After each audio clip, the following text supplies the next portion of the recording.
এরকম কিছু দুষ্ট দুরাচার মাথা নষ্ট কিছু লোক কি আছে, সেটা মিডিয়া হোক আর যেই হোক, এমন কমেন্টস করে মনে হয় সবকিছু দেখে আসছে।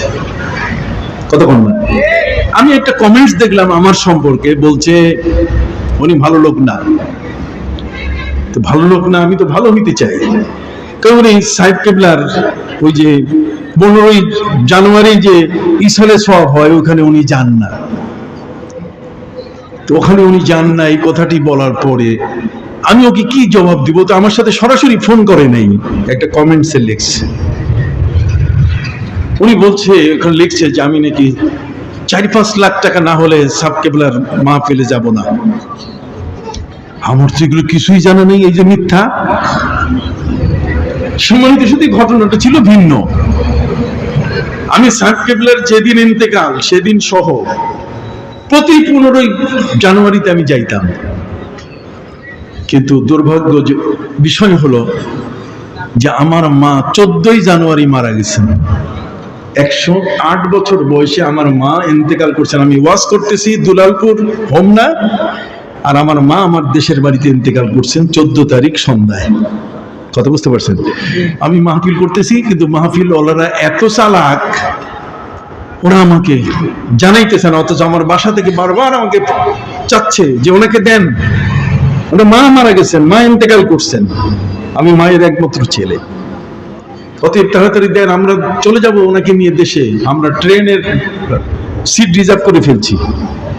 10টার সময় আমাকে জানালো যে আপনার মা ইন্তেকাল করছে।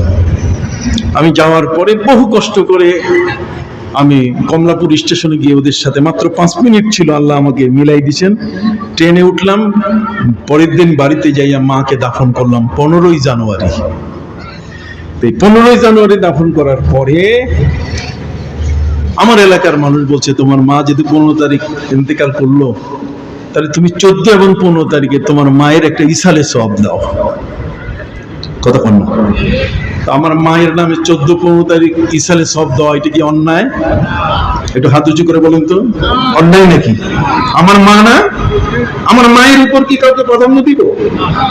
কতক্ষণ না আমার মায়ের ইসালে সওয়াব, আমার মায়ের ইসালে সওয়াব, আমি মাহফিল করি, আমার মায়ের জন্য দোয়া দরুদ আমি করব না? আমি তার কোথায় কি আমি দৌড়াবো কোথাও? আমার নিজের মা। তুমি কি বড় পণ্ডিত বেটা? সাহস থাকলে আমার সামনে আসো দেখি। এই ধরনের কিছু দুষ্ট দুরাচার আমাদের সমাজে কি করে, অন্যায় ভাবে কমেন্টস করে। উনি সাহেব কেবলার 15ই জানুয়ারির মাহফিলে যান না, যাবো কেমন করে? আমি তো আমার মায়ের ইসালে সওয়াবের ব্যবস্থা দেশবাসী আমার কাছে দাবি করছে, আমি সেখানে যাই।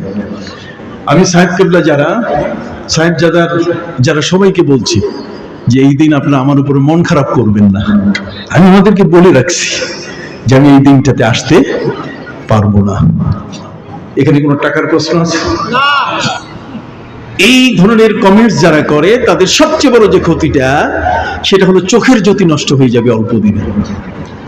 চোখের জ্যোতি থাকবে না, এটা কিতাব দ্বারা সাব্যস্ত। আম্মা জান আয়েশার প্রতি যারা অপবাদ দিয়েছিল, তাদের চোখের জ্যোতি নষ্ট হয়ে গেছে।